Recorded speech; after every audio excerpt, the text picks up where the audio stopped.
Hello again, and welcome back to the Access 21 podcast. I'm John Rocco, Executive Director of the Charlotte-Mecklenburg Public Access Corporation, and I'd like to begin by wishing everybody a Happy New Year. Hope you all had a safe and happy holiday season, and we'll have a good New Year coming up. My guest today is the Secretary of the Board of Directors of the Charlotte-Mecklenburg Public Access Corporation, Pamela McCarter. Pamela, thanks for being with us. Thank you, John. I'm glad to be here. So how did you get involved with Access 21, and why did you want to be involved? I would say I've always had some kind of interaction with the public access channels in some point. I moved here from Dallas, Texas, and in Texas I had a little interaction with them as well. And so when I moved here to Charlotte, I started to look for how I can continue the education of using the studio and understanding the equipment. And I actually came here and took the little first class, paid my $25, and was on camera and did a lot of work there. So it was really good to be back in that. And I used some of that knowledge to help me within my job. And then I just kind of didn't do anything with Public Access 21 for a while until I saw there was a seat open.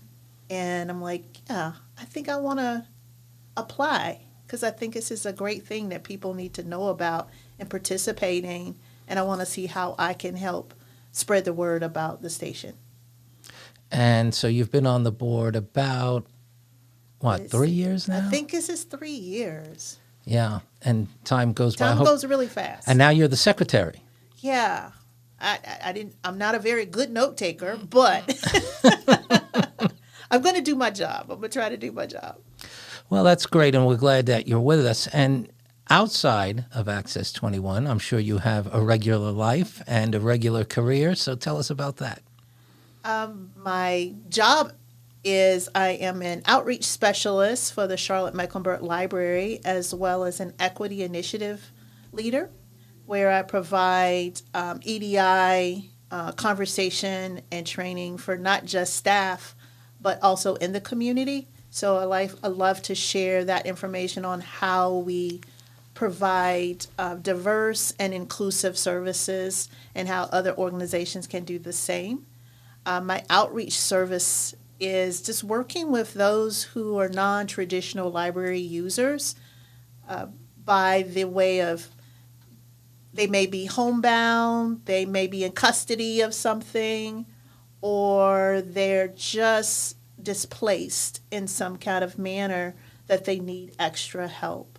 So that's working with, adults, children, and teens as well. So that's what I do is in my job. And I also love to paint and draw, and I try to spread that type of love of art with my granddaughter. So that is my sidekick that I share, the love of art, the love of reading, helping the community is something that I share with her. So with the non-traditional library user, would that entail bringing library services to where they are or helping them when they come to the library? Correct. That is going to them. So in our outreach service, we go to the locations. Our department actually has a mobile library now that we call lovingly Molly, and Molly travels around the community as well. So our department, myself included, we travel from every part of Mecklenburg County providing library services, especially if there's a gap between a community that's in between a library location. So those are our target areas, is to make sure that if there is a gap and there's no library serving that community, that we go in and provide some kind of services either with schools, after-school departments, a plethora of other areas. And we're always open to hear more if someone is needing extra help somewhere with providing library services. And the services are not just talking about library books, but we do a lot of different things from STEM to art, as I mentioned, to finding resources that you may need to help you continue to thrive in your life. A lot of people don't realize that the library is more than books. Yeah, I was going to ask you about that because especially now with modern technology, I wonder if a lot of people even realize the library is still there because the tradition of checking out a book and reading a book, has that lessened? I know, for example, I know people in my family still go to the library and check out an actual book and not just an e-book. So how has that changed over? That's changed for certain generations. Like our little children love to still have the books in their hands to read. Teens more or less like to look at devices and read things from their devices. And some of our adults who are busy in their life love to hear either an audio book or get an ebook because now they can collect so many and place on their device and go on their vacation instead of carrying tons of books with them in case they lose them. And then we have our older adults who really love to still go back to that, having that material in their hands.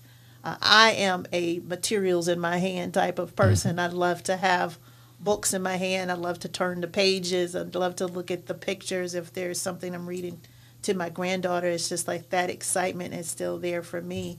So I do a whole lot more going and checking out books versus than downloading the books. But I think it's still there. We're not going anywhere. The books aren't going anywhere. Yeah, it's interesting because when I was in high school and college, I couldn't actually read print.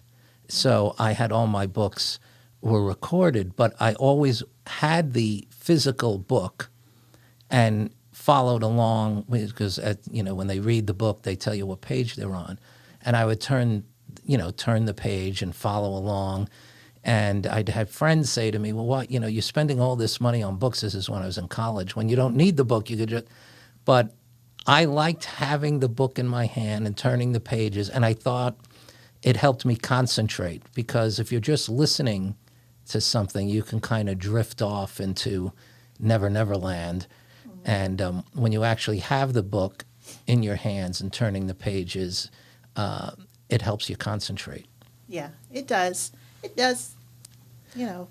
It's different for different people, how they like to learn and listen to the books. And they all have their own purpose. I'm driving. If I'm taking a really long drive, I'll connect my phone to my service in my car so I can listen to books. Right. We don't want you trying to hold a book and turn the pages while driving. So no. Please don't do that. No, but that way I can continue with the story I'm on. So what are some of the other services that the library offers? Because I think most people think of a library and they do think of books. Yeah, they think immediately of books, but we have programs for all ages, and those programs can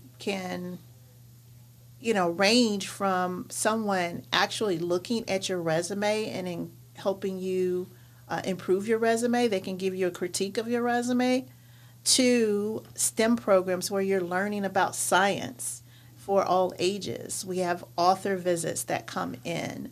There are, so many things, like even with 3D printing that happen. We have all of that type of resource available. It may not be at all libraries, but it is available to everyone for free. So there's tons of resources and materials that you can do besides just check out books. Has the attendance or the usage of the library changed in any way over the decades as technology has changed, or are folks still coming in and using it? We have changed quite a bit in the amount of things that people are looking for within the library. There is a definitely increase in looking for resources that help them with this online. Have we gone to a virtual type of world? So that is something that we definitely look at and making sure we keep that access available trainings, classes that they can take, any of those things that help, because that makes it easier for all users. But coming into the library, they're still coming in during COVID. That did change quite a bit because the libraries were closed and everyone was really trying to protect themselves. But they have been waiting for the library to open, and the library has fully with all kinds of in-person programming, and they're back. So I can say we've increased with usage with being in person, has improved over the last year or so. The last year since we've opened up the doors. Does the library have internet services for the public? In other words, everything pretty much now is done online, and there are certain things that you have to do online, and yet there are people who don't have either access to the internet, don't have a computer. I assume these are things that would be available at the library. Yes, so every location, which we have 20, we stay with 20, 20 locations, all have internet access. So you can come and use different computers that are there. You can also bring in your own laptop and use the Wi-Fi to work. There is Wi-Fi wireless printing. You can also fax if you need to fax. There's some people who still need to fax. I don't know what they're faxing. But that's still available as well. You can, some other things that I lost my track of conversation there, but there are lots of different materials. The computers are there, the internet is there, wireless is there, and then there's a great program that the library is connected with where we have something MECTEC Day where we're giving out computers. So you will need to go to the library's website, cmlibrary.org, and you look for the MECTEC announcement, and it'll tell you when we're going to give out computers. Before the month of May, we have to have given out quite a few computers, around a lot of computers. We're giving out a lot of computers. And you can find out your qualifications. You do have to live in Mecklenburg County, but there's quite a few they're looking for different areas that you're living in certain zip codes, but that is not restricted that you have to be in a certain zip code in Mecklenburg County. But if you're needing a computer and you don't have one, please go to our website, look up MECTEC, and you'll find the announcement and the information about when the next MECTEC giveaway day is. And are these computers to keep? Yes, these are for you to keep. Oh, okay. And they're refurbished computers, and they become yours. Like a laptop? Yes. Yeah. Yes, they're laptops. Various ones. They're not all Dell. They're various brands. Right. Now, earlier you mentioned about bringing services to folks and the Molly, which is that like a traditional bookmobile, or does it do other things? It is almost like the bookmobile. We don't like to use the bookmobile type of title because lots of people see just the old school bus coming in packed with books. But our Molly is a really tricked out kind of a bus, and it has lots of books that you can check out. But we also have the capability to teach classes on the spot. So there's a way for us to connect and do some computer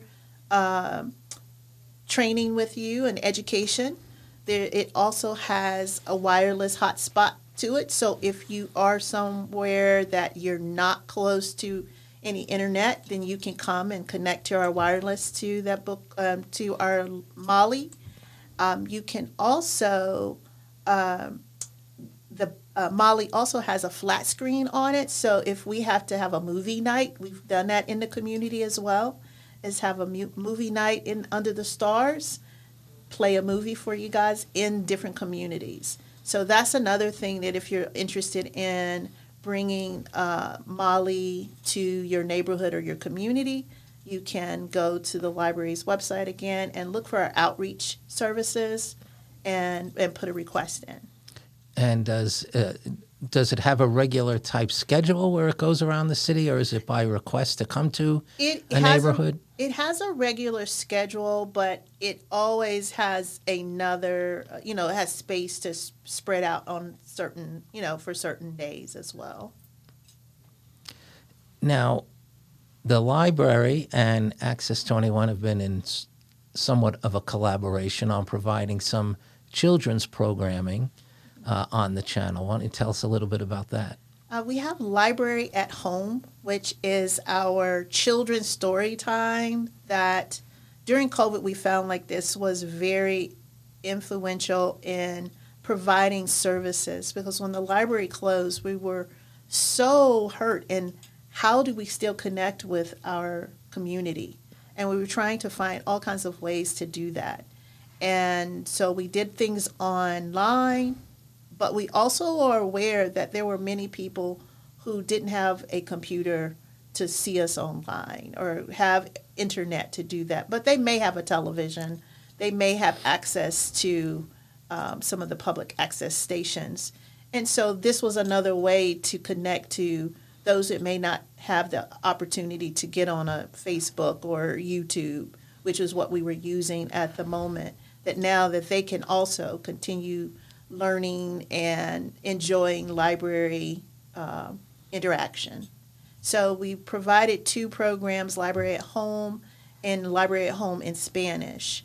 And so that is what we're wanting to do. We do want to move it up and do something else also for our adults, older adults in the community that are always on the station watching the different programmings that you have, but we want to also connect library to them as well. And anybody who's listening can watch those 2 programs on Wednesday afternoons on Access 21, or they can access them on our video on demand service that is available on our website. So if you have young children, I would encourage you to go there and take a look at those. So anything new and exciting coming up at the library that you might want the community to know about? Well, we do have something called Living Archives. And with Living Archives, we're collecting stories from people in our community that where COVID had impacted them in some kind of way. Not necessarily that they had COVID, but COVID impacted people in different ways: health, work, community. There were lots of different changes. And what we've learned is that the stories of people in our community, there were stories that were left out. This is not the first pandemic that we've gone through. And when we're looking at history and we're looking at documents and we're looking at some of the things in our archives and in books, there are voices that are missing. And so we want to give this as an opportunity for people to have their voice, give their experience of what happened to them during this pandemic. So we're also we're collecting stories with that. We're coming up pretty soon. We'll be celebrating DIA, which is Day of the Child. That'll be in April. So we're revving up for some of those things. We just kind of closed out a few really big activities, which is Epic Fest. And we will be pretty soon coming up with Community Read, which happens in March. Community Read is where we want everyone reading the same book in the community. And so you can pick up a book from a library when we make the announcement on the library's website. Make sure you check in that cmlibrary.org. You'll find when we're going to post those books up, and you can get a free book. And we're wanting to have everyone reading pretty much the same book. Adults, children, and teen all have different books, but the children are all reading the same book. Teens are reading the same book, and the adults are as well, so that you can have conversation and collaboration with each other and get a little understanding about certain materials. We find that when you're reading together, you learn more about the people that you're sitting there with.